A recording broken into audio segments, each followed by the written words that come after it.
Did you know that the average new car loses about $20 every single day just by sitting in your driveway? That's $600 a month vanishing into thin air before you even turn the key. Most people think they are buying a vehicle, but in reality, they are subscribing to a wealth destruction machine. That new car smell you love? It's actually the smell of your financial freedom evaporating. Today, we aren't just talking about cars, we're talking about the hidden anchor that keeps the middle class tethered to a desk for 40 years. By the end of this video, you will see the brutal math that turns a $40,000 car into a $2 million mistake, and you'll understand why the 1% drive vehicles you wouldn't expect.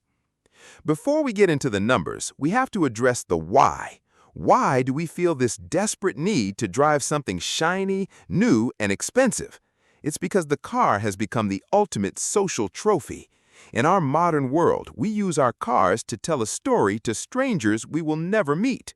We want to say, "I've made it. I'm successful. I'm reliable." But here's the irony. The people you are trying to impress are too busy trying to impress you with their cars to even notice yours. You are spending your life's energy, the hours of your life you can never get back, to buy a badge that provides a 15-minute dopamine hit every time you wash it. The wealthy understand that status is a trap. They know that looking rich is the fastest way to stay poor. They realize that a car is a tool to get from point A to point B, not a personality replacement. If your car is the most interesting thing about you, you have a much bigger problem than your bank account. Let's look at the wealth graveyard known as depreciation. Most assets you buy, like stocks or real estate, are expected to grow. A car is one of the few things humans buy that is guaranteed to become worthless. A new car loses 10% of its value the second you drive it off the lot. By the end of year 1, it's gone down by 20 to 30%. By year 5, it has lost 60% of its value. Imagine if you went to a bank and they said, "Give us $50,000 and in 5 years we promise to give you back only $20,000. You would call them insane. You would walk out. Yet millions of people sign that exact contract every single day at car dealerships. You are trading your high-value hours for a low-value, melting piece of metal. This is the depreciation tax, and it is the single largest expense in the average person's life, often even bigger than their actual taxes. Now, let's talk about the ghost money, the money you don't see because it was never allowed to exist. This is the concept of opportunity cost. The average car payment in 2026 has soared to over $700 a month. Most people look at that $700 and ask, "Can I afford this out of my paycheck?" They think the cost is $700. They are wrong. If you take that $700 and instead of giving it to a car company, you put it into a low-cost S&P 500 index fund that averages 10% annually, let's see what happens. In 10 years, you have $140,000. In 20 years, you have $530,000. In 30 years, you have $1.5 million. In 40 years, you have $4.1 million.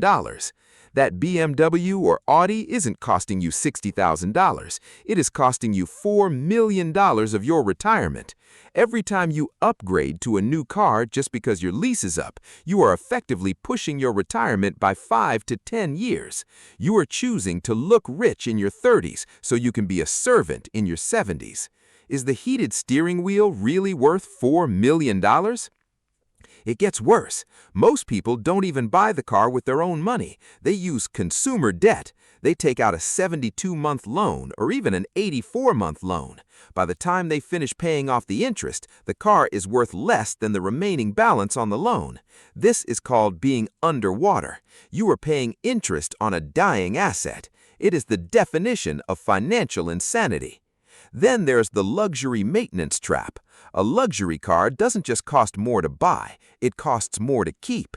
Premium fuel, specialized tires that cost $400 each, and oil changes that require a second mortgage. And don't forget insurance. The more expensive the car, the more you pay to protect it. You aren't just owning the car's ecosystem is owning you.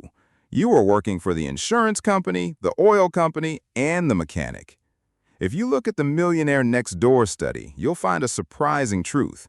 The average millionaire drives a 3-year-old Toyota or Ford. They don't drive Ferraris. Why? Because they understand that the car is a utility. The wealthy follow the rule of 5%. Your car's total value should never exceed 5% of your net worth. If you have a $50,000 car, you should have $1 million in assets. If you don't have the million, you don't have the car. They buy used because they let someone else pay for that initial 30% drop in value. They buy for reliability because they value their time more than their image. They want a car that starts every time so they can get to the work that actually builds their empire.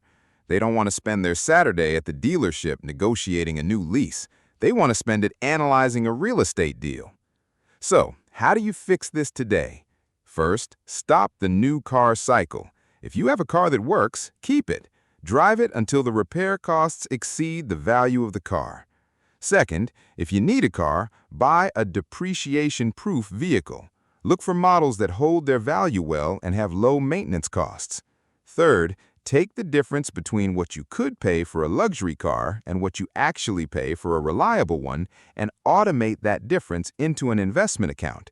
If you can lower your car expenses by just $400 a month and invest it, you are building a $1 million safety net for your future self. Your car is a tool. Your investments are your freedom. Don't let the tool become the cage. The system wants you to stay in debt. It wants you to feel ashamed of driving an older car so you'll keep feeding the machine. Don't fall for it. The most beautiful thing you can drive is a debt-free life with a massive investment portfolio.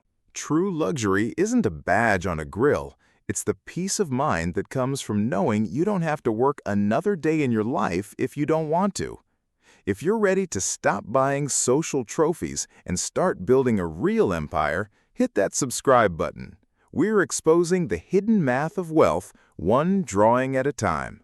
I'll see you in the next one.